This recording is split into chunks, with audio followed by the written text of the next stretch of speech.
ఈరోజు మనం వృద్ధాప్యంలో వచ్చే ఫ్రాక్చర్స్ గురించి మాట్లాడుకుందాం. వృద్ధాప్యంలో వచ్చే ఫ్రాక్చర్స్ని జీరియాట్రిక్ ఫ్రాక్చర్స్ అంటారు ఇంగ్లీష్లో. సో ఈ వృద్ధాప్యంలో వచ్చే ఫ్రాక్చర్స్ ఏంటంటే 60 సంవత్సరాల తర్వాత ఎముకలు ఏవైతే ఉంటాయో అవి మెల్లిమెల్లిగా వీక్ అయిపోతూ ఉంటాయి. దాన్నే ఆస్టియోపోరోసిస్ అంటారు. దీని కారణం వల్ల చిన్నగా జారిపడ్డా లేకపోతే జారకపోయినా ఈ పెద్ద ఎముక ఫ్రాక్చర్ అయ్యే ఛాన్స్ ఉంటుంది.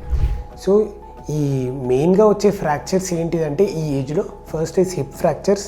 ఇవి చాలా ప్రమాదకరం. హిప్ దగ్గర ఉన్న reasons IT fracture and neck of femur fractures రెగ్యులర్గా జరుగుతాయి.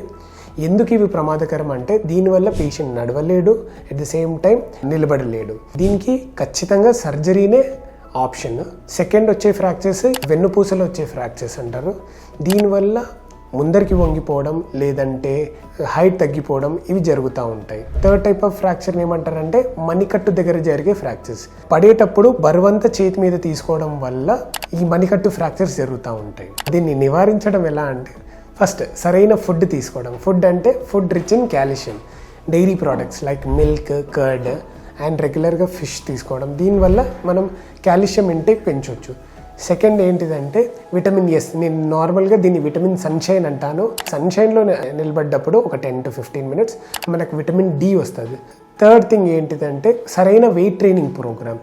ఎలా అయితే వయసు పెరుగుతూ ఉంటుంది మజిల్ డెన్సిటీ అనేది తగ్గిపోతూ ఉంటుంది. సో అలా అని ఎక్కువ బరువులు ఎత్తాల్సిన అవసరం లేదు.